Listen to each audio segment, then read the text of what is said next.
It is June, and the race for a new Arsenal striker is heating up. But who should they sign?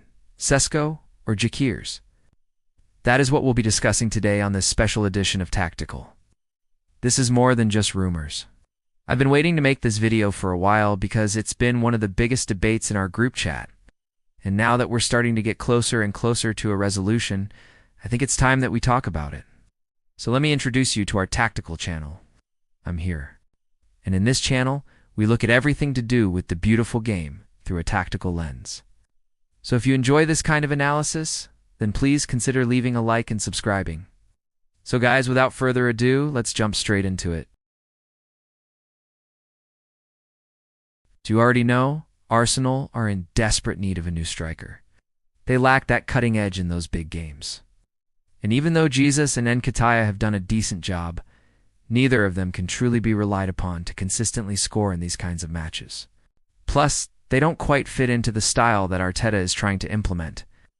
In the past couple of seasons, you've seen many false nine South used in the Premier League. Think Bruno Fernandes at Man United, Kevin De Bruyne at City, Harry Kane at Bayern Munich, and even Mohamed Salah for Liverpool. These are all elite attacking players. So why not go all in on a true number 9 to lead the line? So if this is the direction that the club wants to take, then logically it makes sense to find the best young striker available. And according to a lot of our sources, there are basically two names on the shortlist: Benjamin Šeško and Viktor Gyökeres. So before we continue any further, which one of these two would you pick? Let me know in the comments below. Now let's start with the youngest prospect of the two, 21-year-old Benjamin Šeško. At 6'4", he has all the makings of an out-and-out striker. Still very raw, but he is already being spoken about as the future number 9 beast. If you've seen him play, you will understand why. He plays for RB Leipzig right now, and he's actually spent the majority of his senior career playing for their U21 side in the Regionalliga, which is Germany's 4th tier. However, under Marco Rose, he has been given more opportunities to shine in the first team. In fact, he scored 14 goals in the Bundesliga this season. His nickname is actually Bambi because of his height and pacey playing style. He's not unlike Erling Haaland. In fact, he has been compared to the Norwegian several times. It's still early days for the Slovenian teenager. But if he continues his development, he will be worth significantly more than his current market value of around 27 million euros. Now, although he's only started 7 games in the Bundesliga, he's already proven that he can cut it in one of Europe's top 5 leagues. He's strong in the air, good on the ground, and a handful for any defense. Plus, he presses relentlessly, which is something that every single forward in Arteta's system has to do. On the flip side, he lacks the experience to truly lead the line week in, week out. However, given his age, he does have time on his side. Now let's talk about the other option, Viktor Gyökeres. Unlike Sasha, Gyokeres has already proven himself in one of Europe's top 5 leagues. His stats speak for themselves. In his first season at Sporting CP, he managed 27 goals. He might not be the long-term solution, but he could be the difference maker that Arsenal need for next season. That's why a lot of insiders are saying that he is the ready-made warrior that the club needs. The 25-year-old Swede is not your typical modern striker. He doesn't drop deep to get involved in build-up play. Instead, he holds the line and lets his teammates come to him. Once he gets the ball, he either lays it off or goes on a mazy run towards goal. He also presses like a hungry animal and combines well in tight spaces. He's aggressive, athletic, fearless, and that's exactly what Arsenal need.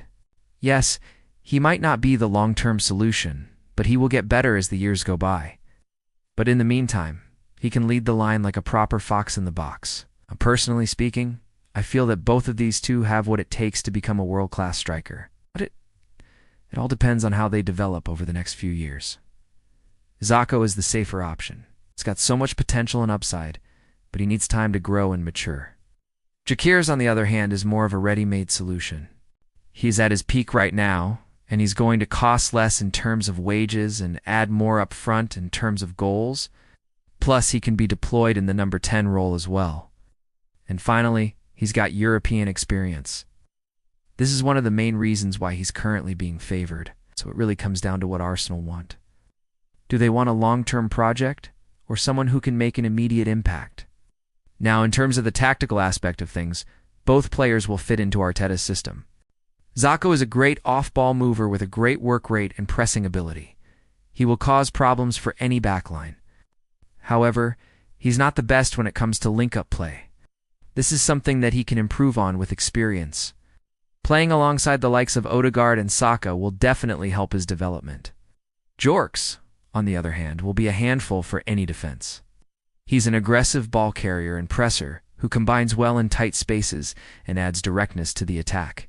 Here you can see his average position in his most recent game against Fiorentina. As you can tell, he was always looking to make runs in behind and stretch the opposition backline. Both of these two are similar in the sense that they press well, but in completely different ways. Sesko is more aggressive in the way that he presses, whereas Gyokeres uses his body to bully defenders off the ball. Let's talk about their individual strengths and weaknesses. Starting with Sesko. His main strength is his physicality. At 6'4", he is a nightmare to deal with in the air. Even if he isn't the most technical or skilled player, his size alone makes him a threat. If he continues to develop at the same rate, he will become one of the best aerial threats in the league. One of his main weaknesses, however, is his decision-making. He's still very raw in that regard and needs to become smarter with the ball at his feet. Gyokeres' main strength is his aggression. He is a proper leader and puts his body on the line every single game. He's strong, powerful, and hard to knock off the ball. His main weakness, however, is probably his lack of resale value. He's already 25, and it remains to be seen whether he can maintain his form over the coming seasons. Another thing to mention is that both players can operate on either flank, which gives the manager some tactical flexibility. As far as the financials are concerned, Sesko's release clause is believed to be around 55 million euros. However, this figure could rise to around 70 million with add-ons. Gyokeres, on the other hand, Sporting want at least 100 million euros for him. But expect this to rise to around 120 million with add-ons. Then you've got wages, agent fees, and competition from other clubs to consider.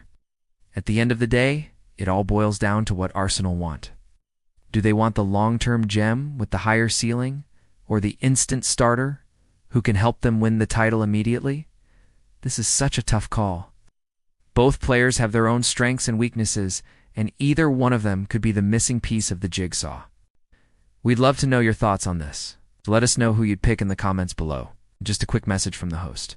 Guys, please make sure you follow us on social media. We're posting exclusive stuff over there every single day, including behind-the-scenes videos and early access to videos. You can watch the next tactical video already now over there. Finally, we're almost at a significant milestone. It would mean a lot to me personally if you hit that subscribe button. This channel is all about improving and getting better. So if you stick around, I promise that I'll bring you some top-class tactical videos all throughout the summer. Thanks for watching. Follow and subscribe at Arsenal Title Day Live.